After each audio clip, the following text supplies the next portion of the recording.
After a huge wait, Thousand Sons have finally got new models. The Sekitar robots, and Games Workshop have sent us them. A lot of people online absolutely hate these models, and I'm not a big fan of them either. In fact, I think they need to be saved with a brand new kit bash. I disagree. I'm Murray, and I'm one of those oddities that actually likes these, tiny feet and all. All I think these models need is a new paint job. And while Dave is doing his little kit bash, I'm gonna see if I can salvage these with a new lick of paint.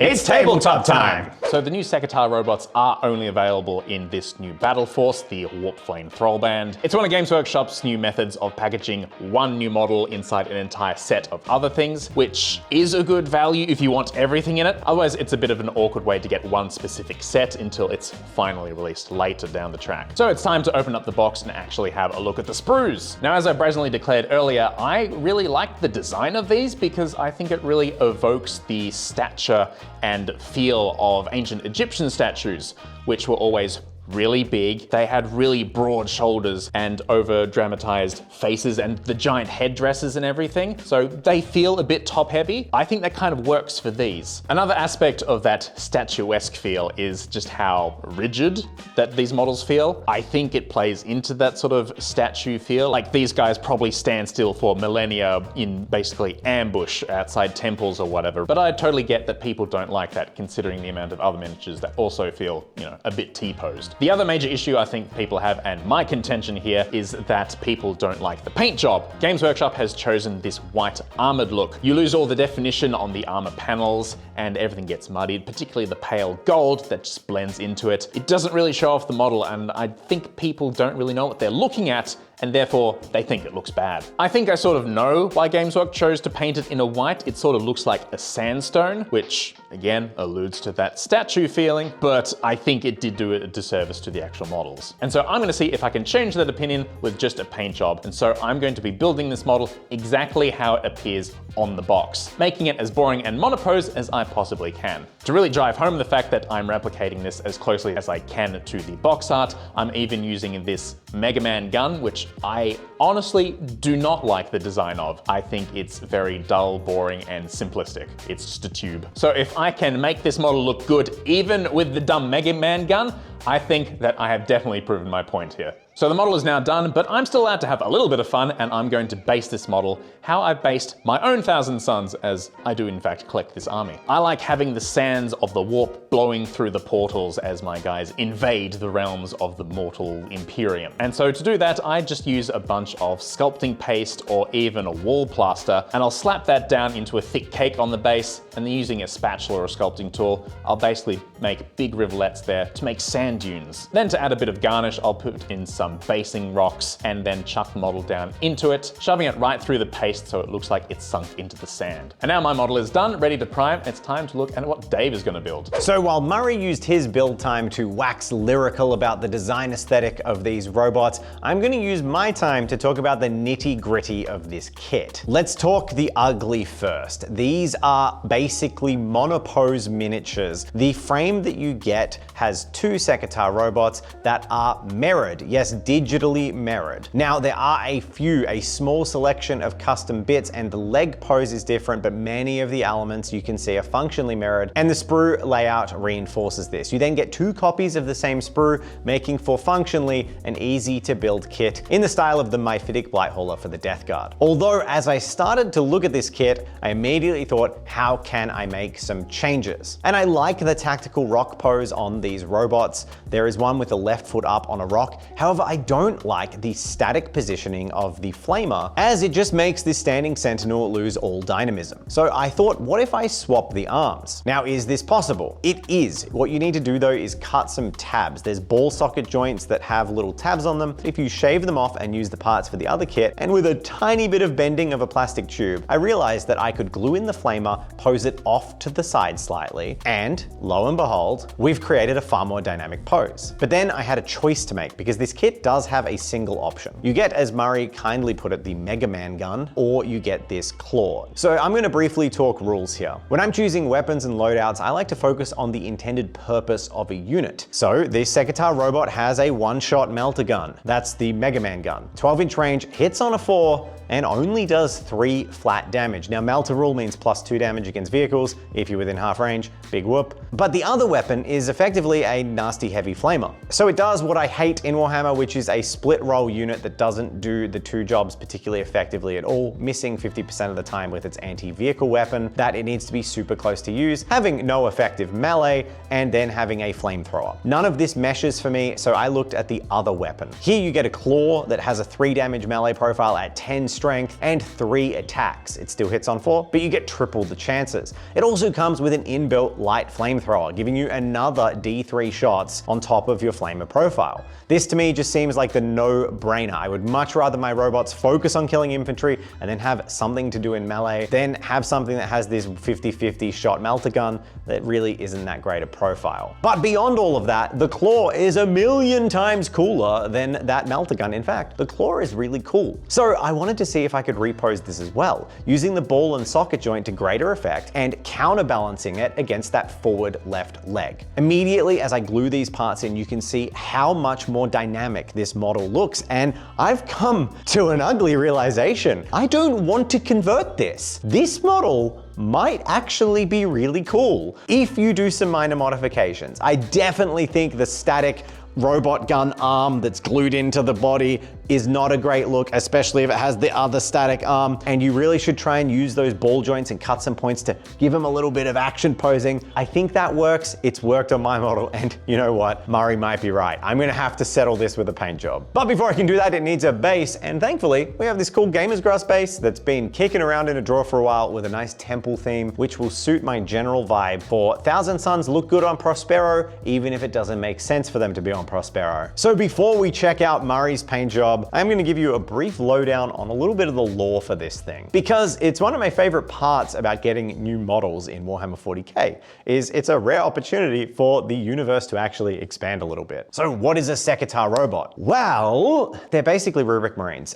To be honest, the lore on this one didn't super stun me that much. They described a whole bunch of stuff about the Sekitars standing patiently, awaiting their master's call, acting as sentinels that get dusty in ancient tombs, placed there by prophecy and ready to act when a Thousand Sun sorcerer is ready to do the command. And as far as I'm aware, that's pretty much the lore for Rubrici. There's multiple novels where they discuss having Rubric Marine Sentinel that people think are statues that then get summoned into activation by a sorcerer. And overall, that just kind of felt like the Sekitars were A, treading on the Rubrici's ground, but also not doing anything new. In terms of their actual justification and what they're supposed to do, they're kind of the protectors of Thousand Suns. In fact, primarily it talks about them being sentinels, guardians, defenders, and taking bullets with preternatural speed and accuracy, protecting their Thousand Suns sorcerer wards, rather than something sort of cool and unique. One of the things I did like though is that it mentioned that the Thousand Suns actually are really super aware of how dangerous demons and demonic entities are,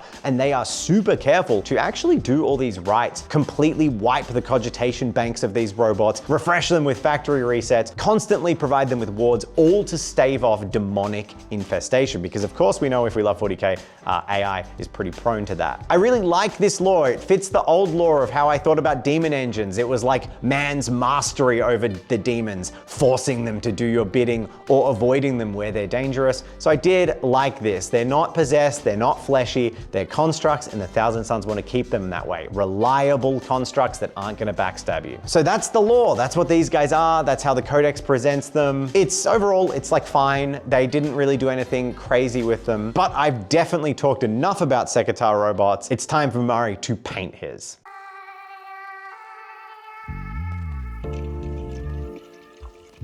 So as I just briefly mentioned, I do in fact collect Thousand Suns, and I have my own personal color scheme for my army, as you might imagine. And I'm choosing to use my color scheme for this model. I started collecting years and years ago, and while my collection isn't that big, I thoroughly enjoy them, and I have painted Armin in each of his renditions as he's been released. So my army color scheme is actually very similar to the official color scheme, with just a couple of tweaks. Namely, instead of a really bright gold, I've gone for a very desaturated non-metallic metal. Why non-metallic metal?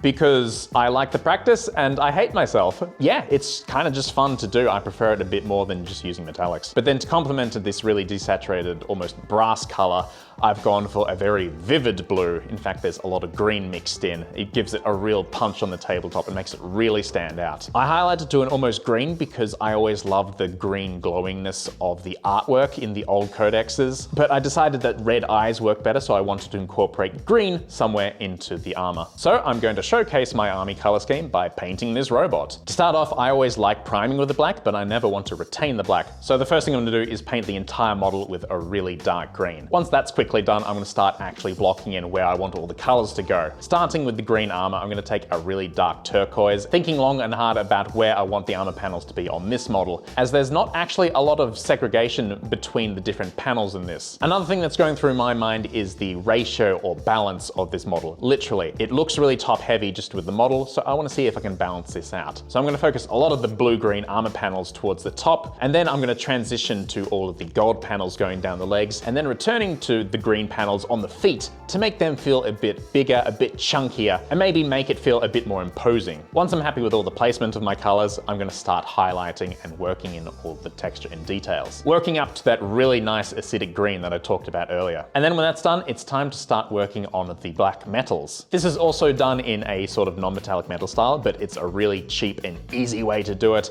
I'm basically just highlighting. But then we come to the fun part, which is all the gold trim. And to do that, I use a lot of sand colors, starting with this very neutral base coat, but then I'll grab more of an ochre color and do a whole lot of bounce lights. What this is basically where I think any shade would naturally fall on the model. This is where I'll put this light color, which in a very complex realm of light theory is sort of where light would bounce onto metal from underneath. Really, that's the easy way to think about it unless you want to go hardcore into that technique. But for an army, I'm perfectly happy with this. However, at this stage, I get to give the entire model a coat of brown wash. This is both going to shade all the brass, but also tie the entire model together. Then when that's dry, I can start edge highlighting the rest of the brass. This is where that real shiny metal feeling is going to start coming out. And I'm just going to continue highlighting until I reach an almost ivory white. Then I'll paint the tabletop using this skin tone, going into a blue-gray color, which gives this really weird and otherworldly feel, which I personally really love.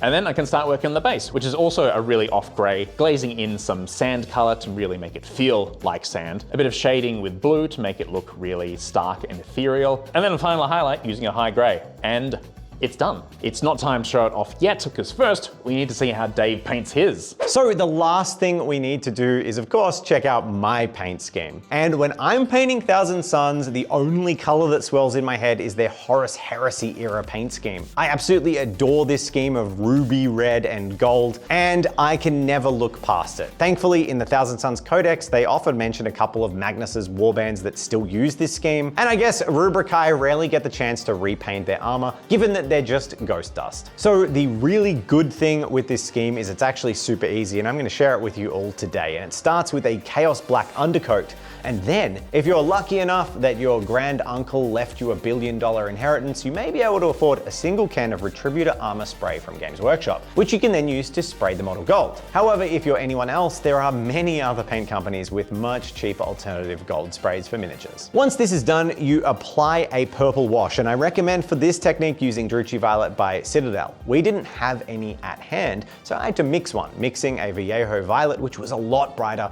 with Citadel's Nuln Oil to kind of dull it down. Now, unfortunately, Citadel's Nuln Oil was the new formula, which I reminded myself is the worst paint they've produced in the last decade. It's garbage. If you want to cover your model in a smoky gray mild tint rather than, black tint, which is why you bought the paint, then go for the Nul oil. Otherwise, use anything else. And I'm seriously gonna put it in the bin. I'm not using it again, it sucks. So I had to do 2 coats of this wash just to get the effect I'd get from a single coat of Druchii Violet, which kind of annoyed me, but that's not a problem you'll face because you'll be sensible and not buy the new Nul oil. After this is dry, all you do is dry brush the whole thing with a bright gold. And then it's time to do the inset panels and all of the little red lines that the Thousand Suns have all over their armor. To do this, you need to use a transparent red paint. Once upon a time, you would use a glaze from Citadel or a gem paint, but they've both been discontinued. So the current formula I like to use is Blood Angel's red contrast mixed 50-50 with satin varnish. Combine these two and you can paint it on in a single coat and you get a really nice effect. Being careful to paint inset on the panels and making some paint decisions like painting the feet red where they could have easily been gold so that it would sort of separate the model from the base. This is a really quick, satisfying step and it brings your model from just started to almost finished like that. With that ruby red on, I can then focus on the other base color, which to follow the Heresy scheme is a cream color, which is every second stripe in all of those Thousand Suns details. I base coat this with khaki and then it's time to move on to some highlighting. So a reminder, this is of course the Heresy paint scheme, but thankfully this is a paint scheme that sub-factions of the Thousand Suns can use as well and have been printed in the codex. There are also some pistons, claws, and small elements here that I paint in silver, and this is just a base coat of lead belcher. There's a few black areas, and it's my first time using Monument Hobbies Pro Acryl, and I grabbed a bright blue here, and oh my gosh, this was so pigmented. I'm gonna have to try more of their paints.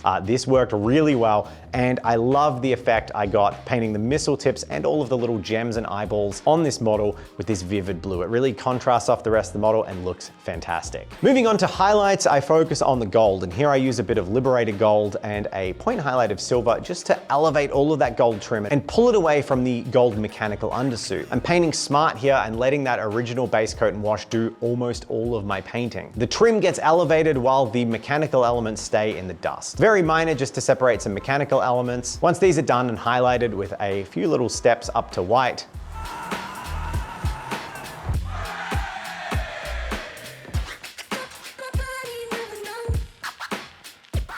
for the base, I decided to go for white marble as if they're on Prospero, which doesn't make much sense, but I don't care. It looks cool and it suits the Thousand Suns Egyptian/ancient ruin aesthetic and contrasts really well with the bright, bold, metallic and gloss paint scheme. With my model painted up, oh my gosh, I'm so happy with it. It's time to check out the reveals of both mine and Murray's models, but I want to hear from you.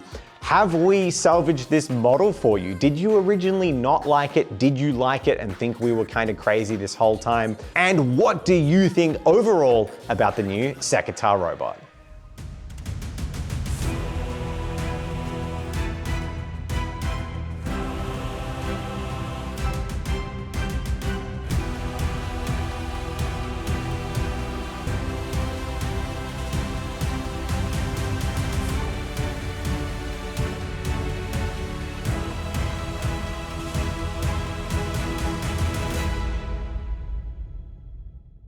Here we are, the new models are shown off in all their glory. We had an absolute blast painting them, and we really enjoy showing you our models, just as we enjoy seeing our patrons' models in our monthly mini reviews. It's a fun time for everyone. We love seeing what our community's been up to, and if you're interested in joining and supporting us as well, the links are in the description below. Do it, coward! It's your support that allows us to keep doing amazing things like this and having fun. Woo! Murray, I think we did it. Look at our little robots. I'm really happy with this. This turned out really well. And mine's red, yours is blue, so they're like the Rock'em Sock'em robots. Yeah. We just bash them into each other. Yeah, we actually didn't plan that. That's actually a good point. I also completely forgot to mention that my guy had a tab art and I painted it and I did some freehand and it was great. There's a Thousand Sun symbol and I also referenced the blueprints because I've been playing that like an addict. Also love just how glossy metallic yours is and mine's just like this very matte color. So we've got opposites in a lot of different ways. And I really like how they have a really ugly sprue connection point on the top of each model where you clip it off the sprue right where you look at the model. That's like a divot that's really hard to clean up. Yeah, despite my best efforts to like scrape that clean, it's just still a made big divot. It's not great. But other than that, I agree. Yours looks awesome.